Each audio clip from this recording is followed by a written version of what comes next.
యేసుక్రీస్తును చంపాలన్న యూదుల ప్లాన్ ఒక్క రాత్రిలో పుట్టింది కాదు. దాని వెనుక అంతులేని అసూయ, భయం, ద్వేషం ఉన్నాయి.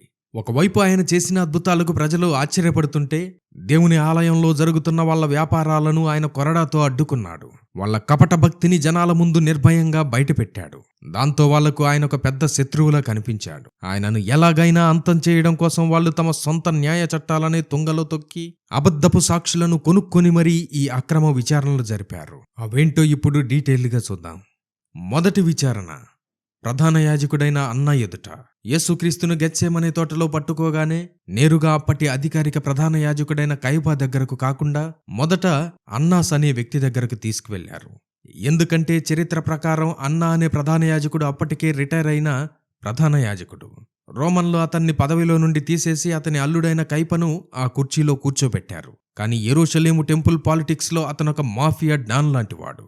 తెర వెనుక ఉండి ఆలయాన్ని నడిపించేది అతనే. బజార్స్ ఆఫ్ అన్నాస్ అనే పేరుతో ఆలయంలో వ్యాపారాలు, గొర్రెల అమ్మకాలు, కరెన్సీ మార్పిడి అన్నీ అతని కనుసన్నల్లోనే జరిగేవి. ఆ వ్యాపారాల టేబుల్స్నే యేసుక్రీస్తు తిరగేసి వాళ్ళ జేబులకు చిల్లు కొట్టాడు. అందుకే కసితో రగిలిపోతున్న ఆ అన్నానే మాజీ ప్రధాన యాజకుడి దగ్గరకు యేసుక్రీస్తును ఒక ఖైదీలా తీసుకొచ్చారు. యోహాను సువార్త 18వ అధ్యాయంలో చూడండి. అన్న యేసును చూసి, నీ శిష్యులెవరు? నువ్వు రహస్యంగా జనాలకు ఏం బోధిస్తున్నావు అని అడిగాడు. దానికి యేసు, నేను రహస్యంగా ఏమీ చెప్పలేదు, అంతా పబ్లిక్గా సమాజ మందిరాల్లో, ఆలయంలోనే చెప్పాను. నన్ను అడగడం దేనికి? విన్నవాళ్ళని అడుగు అని ధైర్యంగా సమాధానం చెప్పాడు.